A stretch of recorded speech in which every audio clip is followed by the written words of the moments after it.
Welcome to Emerging with Grace. Waiting my life for the sunshine. The show where transformation takes flight. I'm your host, Doc G, and together we're diving into the complex, mystic process of becoming. Life can feel like a chrysalis sometimes, right? You're stuck in the in-between. You're breaking down old patterns. You're shedding old skin. And you're waiting for the moment you can spread your wings. Here's the secret. The chrysalis isn't just about change. It's about grace. It's about finding beauty, joy, and strength. In each episode, we will chat with incredible women who've gone through their own chrysalis. These trailblazers have faced heartbreak, career pivots, self-doubt, or reinvention. And they've emerged stronger, wiser, and full of grace.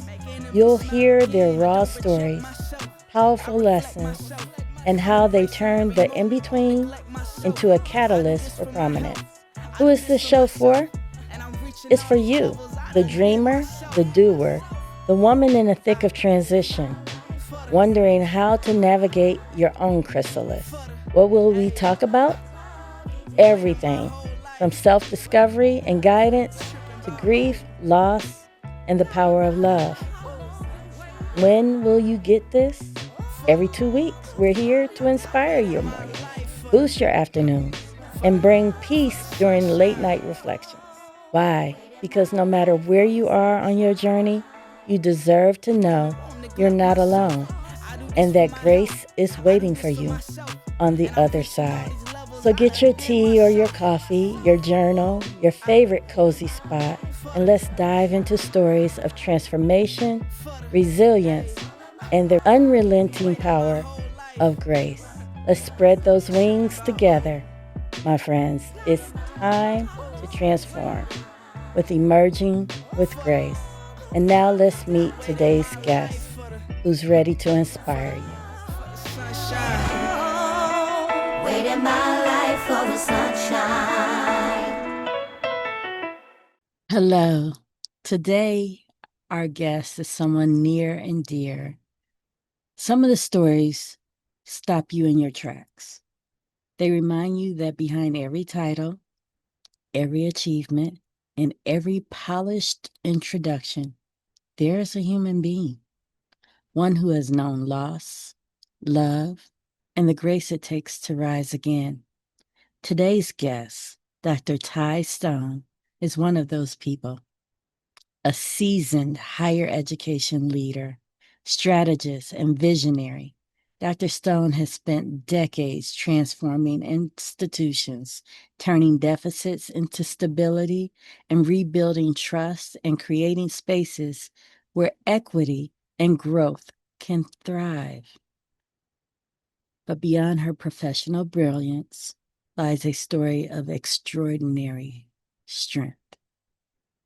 The journey of a young girl trying to find her origins, a mother who lost her son at the precipice of manhood, and a woman who rebuilt her life after divorce, a leader who continues to walk in grace through it all. Her story is one of resilience, trials, and renewal. It's about the kind of leadership that doesn't just move systems, but moves hearts. Welcome, Dr. Ty Stone. How are you today? I am doing well. How are you? I'm doing good. You are our last show of the year. Oh, So, yes, you are. no pressure. No pressure. No pressure. Episode 35. So tell me, first, I need to tell everybody that I have admired your strength for years. Oh, Years. wow. I just to preface it, we went to the same church and I was a youth leader. And then when things happen in your life, I was unable to get to you. You have great support in your family. and Yes. and they were making sure, oh, we get her the message. So Yeah. so Yeah. cousins and aunties and everybody was like, we got to protect our babies. So Yeah. you were the baby at the time that needed protecting. Yes, So I I just was. need to let you know I've admired from afar. I Oh, thank you. respected your journey. But I think every time I see something, I say, oh, she doing it. Oh, talk to me Oh, about, I guess, jumping out of high school. oh, wow. Okay. So I'll kind of go back to the very beginning just a Okay. little bit. So because I think it all kind of weaves and intersects in some interesting ways, which has gotten me to this point. But probably, gosh, I must have been maybe 15 or 16 years old. And I knew something wasn't like right with my family, and I knew I'd heard whispers and things. And I found out, I went to one of my aunts and asked her to tell me the truth, and she did. And that's when I found out that my mother that raised me was not my biological mother. Oh, okay. And that was the first time I had heard that. And it was a really interesting story. And I knew right around the time I turned 16, I didn't have a birth certificate.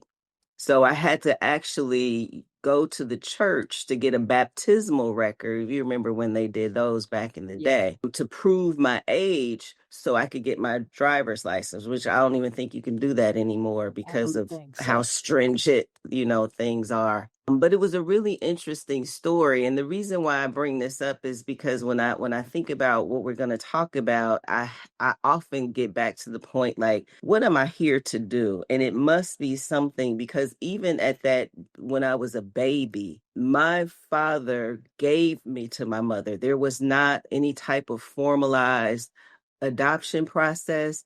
It was not someone that was a family member. Right. It was a random person, really, for all intents and purposes. And that was And allowed then.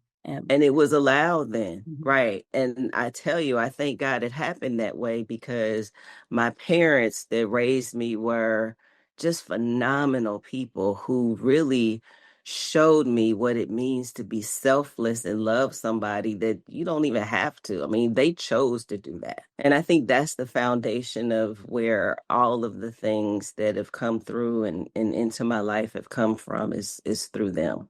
Okay, that's good. That's actually a beautiful start. That's a journey. Did you feel slighted that you didn't know in the beginning? I did. And I also felt, I also romanticized in that time of unknowing what my biological family must have looked like. My parents that raised me were very, very poor. And they were not educated. And growing up, as you talked about, going into high school, and getting through high school, I didn't really appreciate them at that time because of those things that Mhm. they didn't have, and so Mhm. socially and economically, those kinds of things I didn't have when I was growing up. I was talking to a girlfriend the other day and she reminded me, I kind of put it out of my head that her parents would allow me to spend the night at her house during the week when we were in high school. And that was because my father and her father were friends and we didn't always have money for food. And so her father would allow me to stay there just so I could eat and have a good meal and make sure that I had what I needed. Did you know Um that at the time? I didn't know it. Mm-hmm. And I never really wanted for I mean, I wanted for things, of course, but I never needed for anything. Never had a need that was not filled by my parents. Okay. So you had some beautiful parents. I had some amazing parents.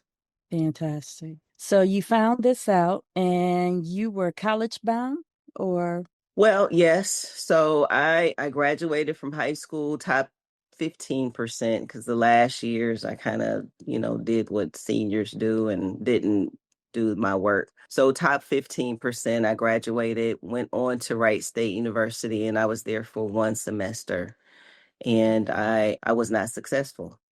I also had met a man, ended up getting married, and that was my first marriage. And that's how I got into the military. He was in the military, he was stationed in England. And then I went over there and I couldn't find a job. So the only thing I could do was join the service. And so that's what I did from there. Okay. Okay. Mhm. What branch? I was in the Air Force and I was an air traffic controller. A lot of people don't know that. It's really and I'll say this, probably after I had my last child, probably for about 10 years, developed this fear of flying. And I think it came from the realization that they allowed me to be an air traffic controller. Thing. Well, I'm sure you were good at what you did, but I didn't have any crashes, so I guess I was. right. And you have traveled like all over. So you can't be too afraid of because you can't drive to half the places you travel. So, No, no, no.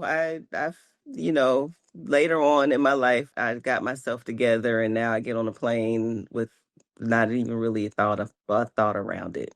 okay. All right. So you got married young? Very young. Okay. Yes. Yes, I was 19. And you had a child in this relationship. I did. My son, Steven. I had Steven when I was 22 years old. Okay. I loved Stephen. So Yes. tell me a Yes. bit about Stephen. Oh my gosh. Well, he was a beautiful boy. He was kind of shy. Hmm. Didn't really let him get himself he wasn't too out of the realm of kids. He acted like a kid, of course. He was a big kid, actually. Um, and he enjoyed playing with the kids. He was smart, Hmm. but didn't like a typical boy. He didn't really like going to school and he didn't like studying and that kind of stuff. But he liked to work. He had a little job and was trying to find his way. Okay. All right. Yeah. It's I- kind of hard to talk about him because, as you know, he has passed away. And mm, so the way I remember him was this 18 years ago. The way I remember him is, certainly not the way that he would have been today, I'm sure, some 18 years later. Right. Right. Because we know that the brain isn't fully developed until you're 25. So Right. as a young man trying to figure out the world, you know, Yes, he was he was just a sweet soul. he Very was. So you mentioned that he passed and you started your sentence with was. How old was he? Stephen was 19 years old when he passed away. Okay. And if I remember correctly, it was a hit and run. It Okay. was. Was any justice found in that case? I guess for what you can say justice is, I think that, well, the young man is still incarcerated. I just actually I periodically go on and look and see when he's due to get out. And I think he's due to get out in 2027. Okay. So that will have been a full 20 years since this tragedy happened. So we have abrupt change of life at 16, and then we walk into a world where you kind of have like your first love at 22. Yes. And Yes, but before Stephen passed, you got remarried. I Okay. did. To my two other children's father. And That's so how old are your other children now? Lauren is 28. And you see the picture behind me. That's my first grandbaby I just Mm, had last year. And now I have a second one that she both are had this Lauren? year. Yes, Okay. yes, yes. A little boy and a little girl. And then Nelson is 25. Okay. Lauren's older than Nelson? Mm-hmm. Oh, goodness. That's why I remember her more than I remember him. Yep. Yep.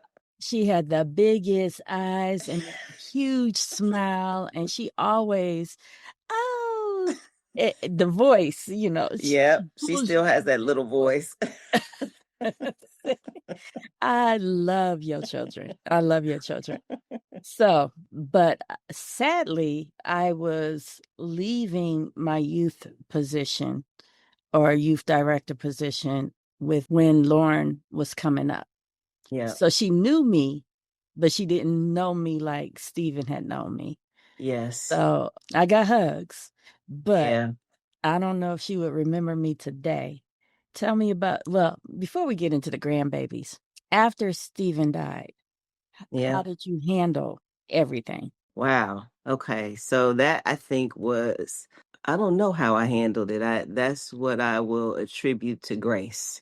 Okay. And so when Stephen got hit, he lived for 6.5 weeks before I had to take him off of life support. Mm-hmm. That was a hard And decision. yes. And during that time, that 6.5 weeks, I got a call. Like it was I was getting my kids ready, the younger ones. We were getting ready for school. It was the day before school started. And I came home and there was a note in the door from the sheriff's office to call.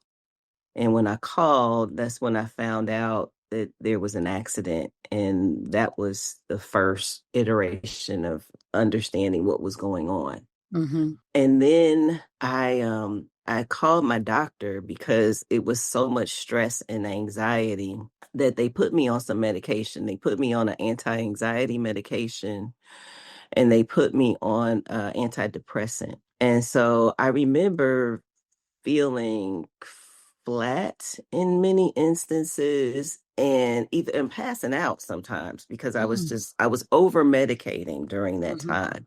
And I was doing that because I didn't want to feel the pain. And, even walking through that. So I really developed an addiction to the anti-anxiety medication. To keep And that line. yeah, and for a year. So Okay. why? Because I was also going through, after Stephen died, I was also going through this trial. Mm-hmm. And I approached that like it was my job because the courts were trying to let this man get out of jail in 7 years. That's what they were looking at first. Mm. And I was like, absolutely not. And we went to the courts and I talked to the prosecutors and we were able to get that time that we were able to get. But all of this is going on while I'm grieving my baby. Right. And I'm trying to keep myself together. And I also had the other two children who at that time were 7 and 10. And so about a year after he died, I decided that I was going to go to the hospital and check myself in because I knew I was killing myself. And when I got there, my blood pressure was very, very low, like to the point that they were like, oh no, we got to put you in right now. Right. And I think that to me was the start of the journey of healing because I had, the man had already been sentenced, everything had taken place, and I wasn't successful in killing myself, which is really what I think I was trying to do. Mm-hmm. And so I had a decision to make, and that decision was to walk through some healing. So you chose to live for the other two children? I chose to live for Stephen. I chose to live for him. He would have wanted you to. He would have wanted me to. Absolutely. And of course, my other two children as well. I mean, that's a given. But really, I think that decision came down to him. I would not have honored him had I been successful in killing myself in grieving his loss. Okay. That's a big step you took. Yes. Voluntarily walking into that hospital. Yeah. So how long were you in the hospital? I was in there for about a week. They had to medically withdraw me from the medication I was on. And I remember when I was there, they kept telling me, well, you can still take the antidepressant. The anti-anxiety is the one. Because when they would come talk to me about, even now, you can hear like my voice. When I talk about the death of my son, I get emotional about that. Yes. Yeah, you do. And Like I said, that was your first love for real. yeah. And so they would come in my room and they would talk to me about him. And I would get choked up like this. And they said, well, we can give you antidepressant. And I said, wait a minute. This is like normal, isn't it? Aren't I supposed to get choked up when I'm talking about the death of my son? Isn't that supposed to happen? And I believe that is. Yeah. Yeah. One, I have always said, and it's always been hurt very deeply when I hear of a mother losing a child. I don't think we're supposed to bury our children. No, That's not how life was designed. So Stephen would have been 37. he would have been turning 38 actually. Just a couple on November the 5th. So we have that. And if I remember correctly, it was in the fall. Was it in September? It was in September. He got hit 3 days before Lauren's birthday, which was August the 5th. Oh, wow. And Okay. he died on September the 19th. Okay. And that's the date I remember. Yep. In honor of his memory, you have made sure that the murderer was incarcerated and is Yes. doing the time he's supposed to do. And I think it's a natural reaction to go back and look and make sure that the gentleman is still where he should be and how much time he has left. That's a natural thing. Yeah, But but I think I had to forgive that man, and I did. I wrote him a letter. Gosh, it's probably been about 4 years ago now. I wrote him a letter because I had some compassion for him and his situation as well. mhm, He was on that day, he was celebrating his 30th birthday. He was a heroin addict. mm, He and his sister were driving around. They had just gotten some heroin.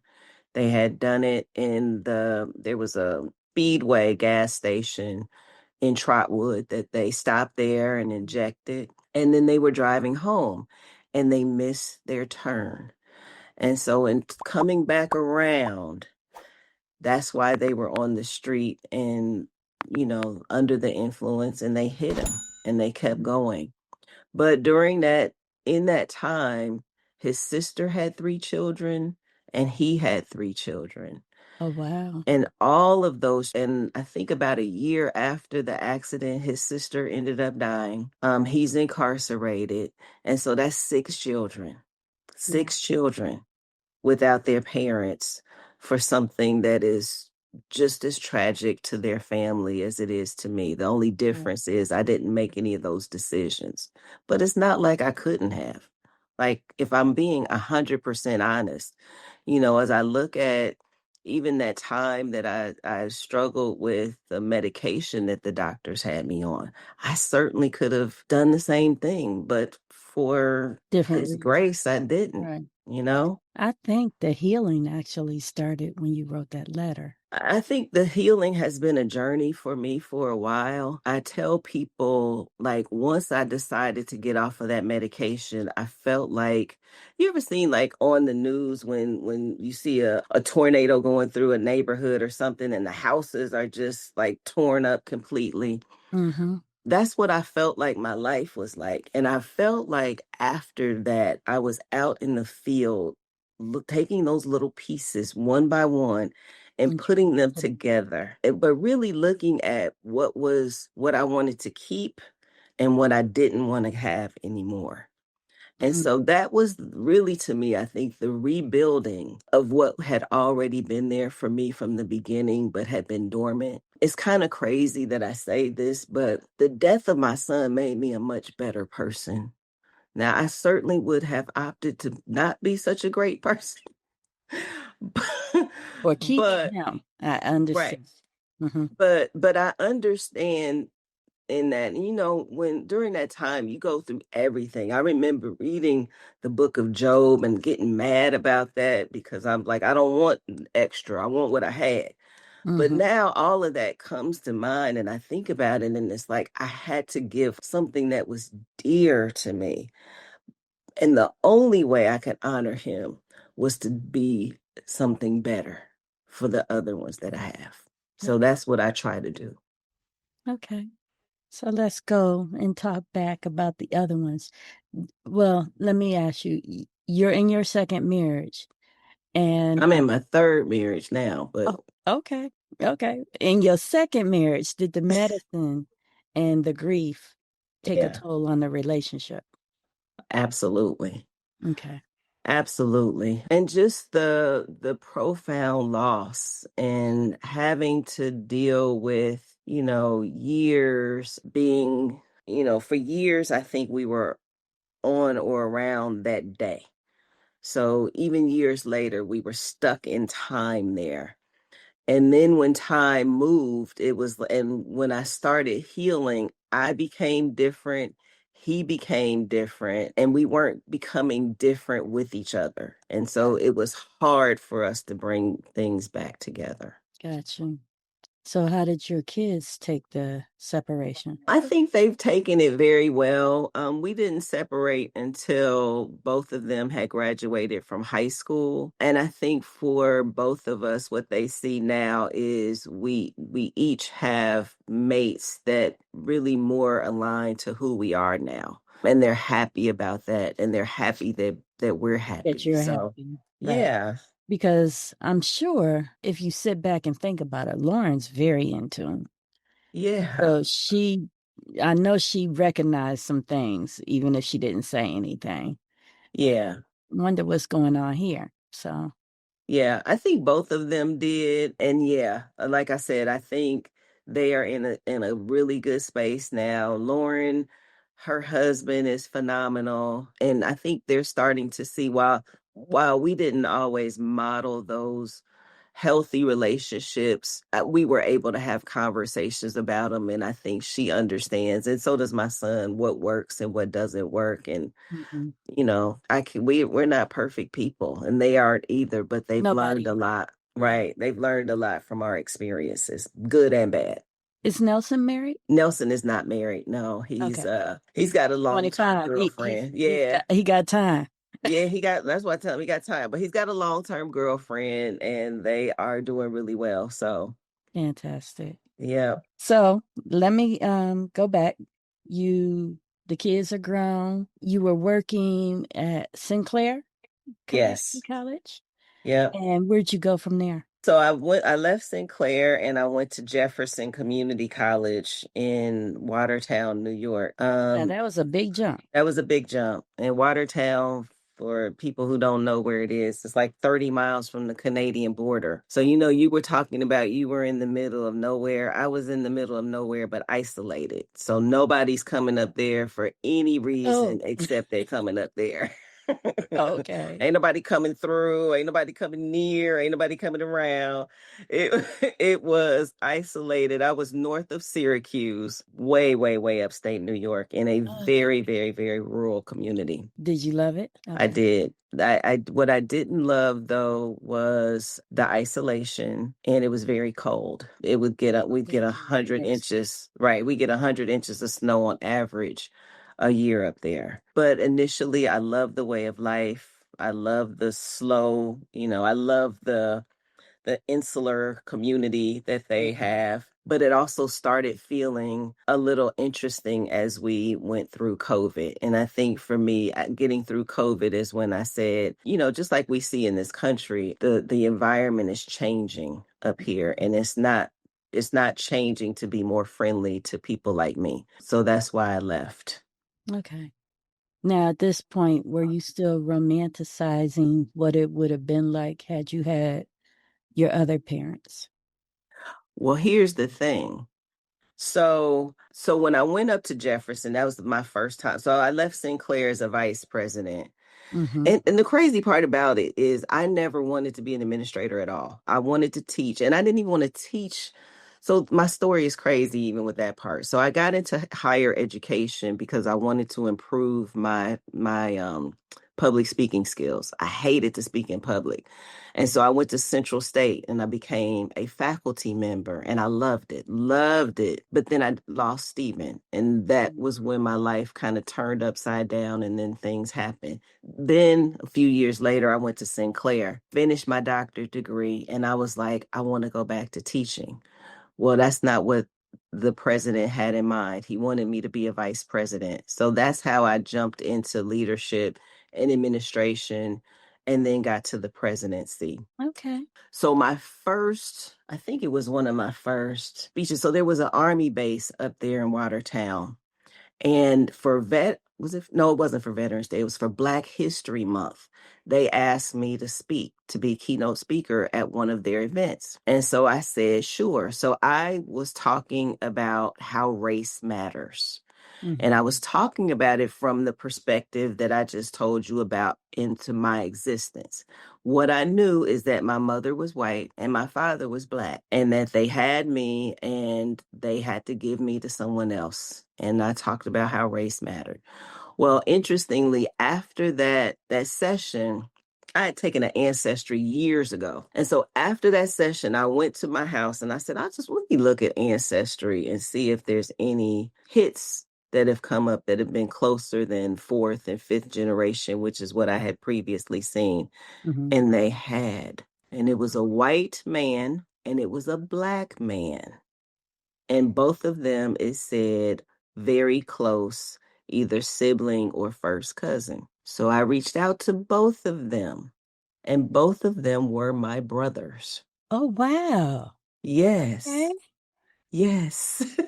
On both sides, paternal and maternal. That is correct. Okay. And then I found out that my mother is still living. My father is deceased. My father was black. My mother was white. She's still living.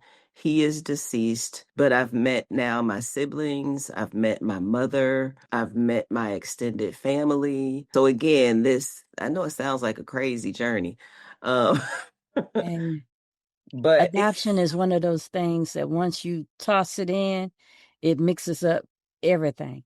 it does. And it's so crazy because I've got like three brothers. No, I got two brothers and a sister on my mother's side. I've got like three brothers and three sisters on my father's side. So, and I got all these nieces and nephews, But and you grew up an only child. but I grew up an only child. Well, I had my mother that raised me. She had, my brother. He was Oh, 18 years older than me. So, yeah. yeah. Okay. So you emerge from this fog of grief and you decide to go on a journey all the way to about 30 miles outside of Canada, Yeah. and you find yourself and those who created you. Yes, I This is did. beautiful, actually. I don't know if it's a fairy tale ending, but it's still beautiful because a lot of people go through life trying to figure out who they are Yes. when they've been adopted and what was the thoughts behind their birth. And so I'm sure you got the backstory.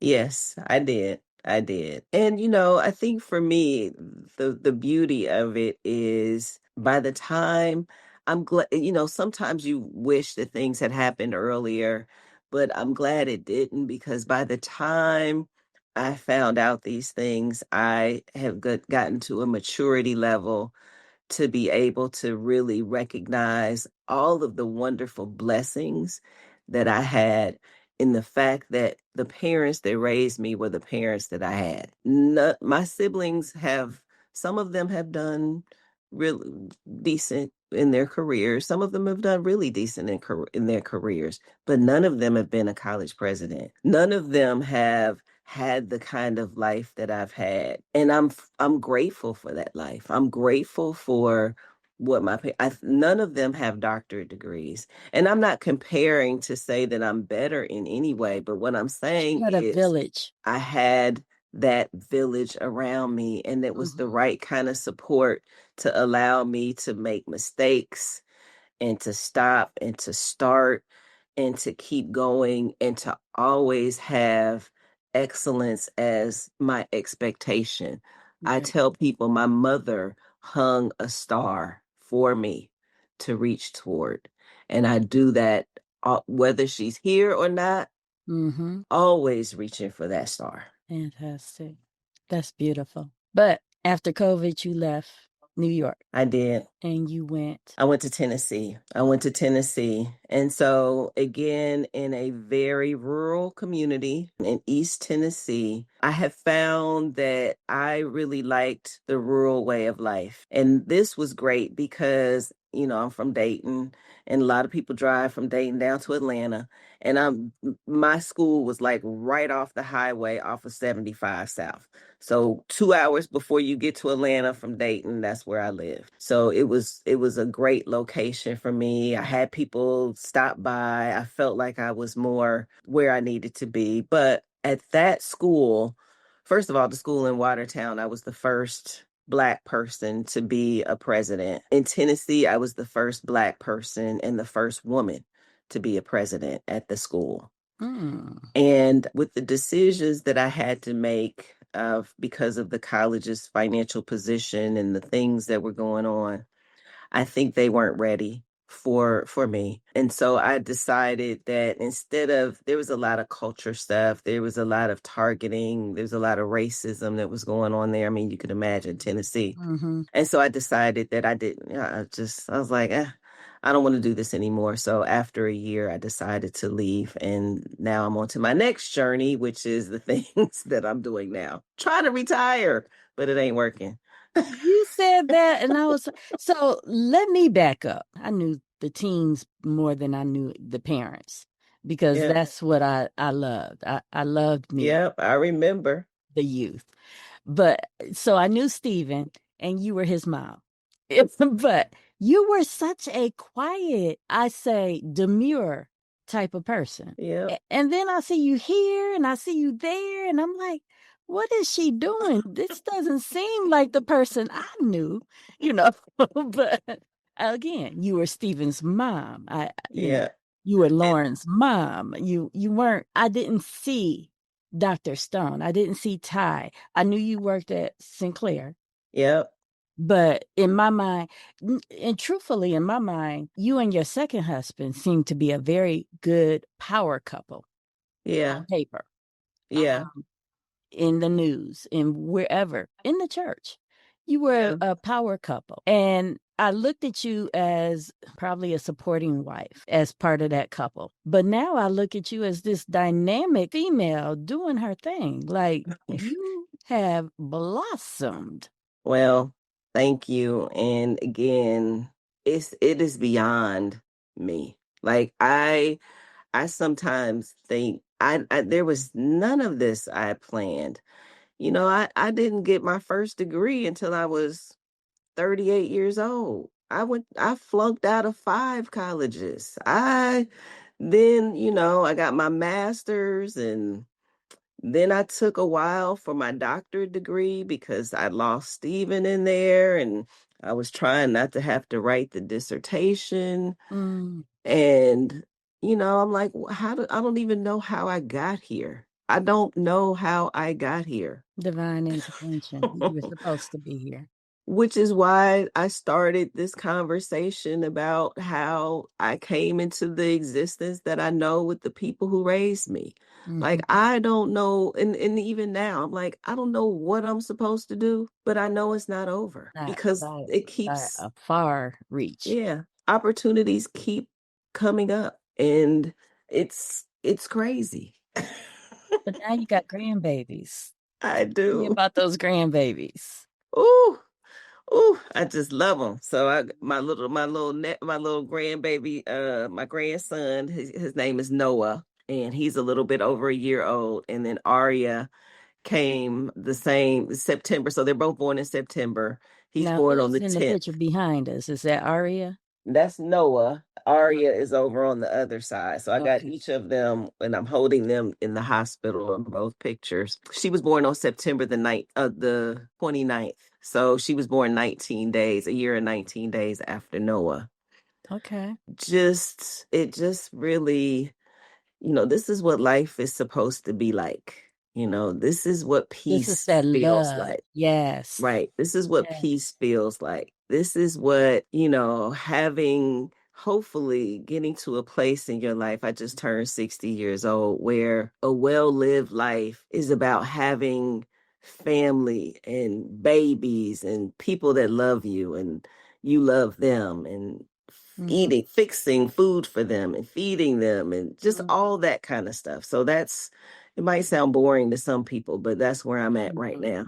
No, well, not to me because I tell everybody them grandbabies are Change your life. yes, yes. I love my grandbabies, and I love watching them give their parents back what they gave me. Yes. So yes, poor Lauren. Yes. Well, and Lauren, and that's the other thing about this. So where you feel like I felt like, especially during, the time that I was dealing with Stephen's death and all that, I felt like I had failed my children as a mother. To Mm, now watch my daughter mother her children, I didn't do so bad. And I thank God I got to see that. I mhm, thank God I got to see that. mhm. You were on autopilot. I was. Mhm, I was. But that was at a very critical point in their lives where, I remember when I got out of the hospital, having them medically withdraw me from that medication, my daughter, who was at that point 11 years old, she said, "Mommy, I know you feel better." I said, "How you know?" She said, "Because you did my hair." Because I used to have her hair done all the time. But mhm. for that year, I didn't do that baby's hair. She said, "You did my hair." You did my hair. She's a That's what very she said. grateful child. She could see the sunshine in the rain. She can. She is the most beautiful spirit. And She I is. don't just say this as my daughter. It is true. That is a special, special girl. Yeah, she brightens. I will Yeah. tell you that. And I saw her shining through those years after that because she did some great things in her high school years. Yeah, she did. And in college. And yeah, she became, She's 28. yeah, yeah. She's by trade, she's a nurse. Mm-hmm. But she's not doing that now because of the babies. But I mean, it's just the right field for her. When she was in North Carolina, she had notes on her refrigerator from her patients or from her colleagues that was talking about just how much compassion and care she was giving to her patients. So, So she's up and out of the state too. She's up and out of the state as well, right? well, she's back now. She lived in North Carolina for a little bit and they just moved back to Lebanon, Ohio. So they live Okay. in Lebanon. Okay. Ugh, all my babies are out of Ohio. So I rarely go back, but Now that I'm going back all the time now, I bet. unfortunately. I bet. Where are you now? What is your position now? So now I am a vice president for growth and strategy for a consulting firm called Swim Digital Group. It's an educational consulting firm, mission driven, that really is about removing barriers for people, students trying to change their lives by getting access to higher education. The mission is just so powerful that I decided that I wanted to be a part of it. The difference for me now is, I've been there, I've had the positions, I've had the notoriety. I just want to do impactful work now. And it's not about me, it's about the team, it's about the organization, and it's about the influence that we can have across the country. And that would be So, leadership. yeah, so I'm excited about it.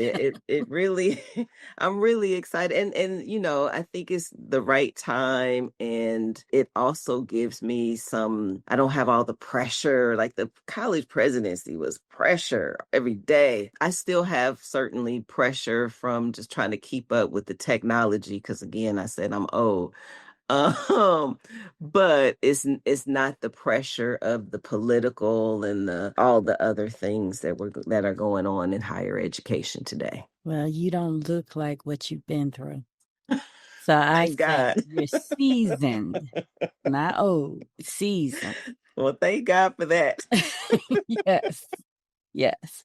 And before we get off of here, tell me about your third marriage. Well, so when you talk about the journey up in Watertown, where I found, it was a journey in finding myself and finding my family and those individuals, I also found my husband. So while I was up there, there was this guy, and he really isn't like any other person I've ever dated or been with, but there was something about him that attracted me. And I think it was his spirit and his calmness and Mm-hmm. just his demeanor. So we struck up a friendship, and we ended up, now we've been married for now 3 years. He is so different from me, so different, but he is the calm in my life. He is the consistency. He is like, if I come home every day and he's here, I know it's going to be all right. You know what I mean? He is that force for me. And it really is, I'm blessed. I say it's a very mature kind of love that we have for one another. Because the things that are important to us now is just making sure that we're okay for each other. I know he's here to take care of me. I know that he's here to make sure that I'm protected, I'm safe, and I feel that from him every day. That's And loved, and loved. I'll say love too, because that is also important. It's not the kind of how it was when we were 20 years old. It's not that. And thank God for that, because that's right, fleeting. right, right. But it's a mature love and appreciation and adoration and respect that he is just phenomenal. I want to thank you for being on this show and sharing your story. I'm sure there's other mothers out there who have done some of your journey, and they may need to heal from what they're going through. So thank you. Thank you. Thank you. Thank you for sharing, because I know it wasn't easy. No, thank you. I appreciate you having me. I hope I didn't jump around too much. You did not. There's a lot of life in this 60 years, so And that's why in my practice, I make sure that the interns have somebody 60 and up, because they learn while they're doing their counseling. So yeah, that whole generation 60 and up right behind you, but yeah. that whole generation is just a beautiful lifetime lesson that is better for us to learn that way sometimes. Yeah, if we've lived the way we need to be, and we reflect, and we keep our lives in perspective, we have to be at 60 at a place where we have evolved. Now, Yes. I certainly know lots of people who haven't. Who have. I hope and pray that I have, and that's what I strive for every day. And At continue. this point, yeah, at this point, 60 is really, and life is really a gift, and I'm going to treat it like that. So I've got to do the best I can and be the best I can to even be able to not just appreciate it, but deserve it. You're gonna love it. You're gonna love it with them grandbabies. Absolutely. All right. Thank you. Thank I very seldom recommend products unless I like them, I use them, and I agree with them. So when I tell you that this lint-free, no tree, 100% bamboo, biodegradable tissue is strong, 3-ply, and beautiful, I'm trying to tell you Leafy is it. I will leave my coupon code in the bottom of the description. It's DocG25. And that's a wrap for today's episode of Emerging with Grace. Ladies, remember, every challenge is part of your transformation. Just like the butterfly, you're meant to emerge from the chrysalis, stronger, braver, and ready to soar. Until next time, keep living your life in the sunshine and never stop flying higher. Share this journey with a friend who needs to glow and encouragement. Invite them to join our growing community of women who are rewriting their stories gracefully.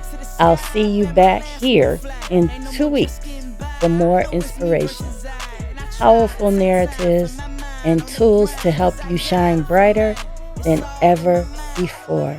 This is Doc G, reminding you it's always your time to transform. Let's rise together, one flight at a time. I don't reject myself, I reflect myself. I'm embracing every moment, won't neglect myself.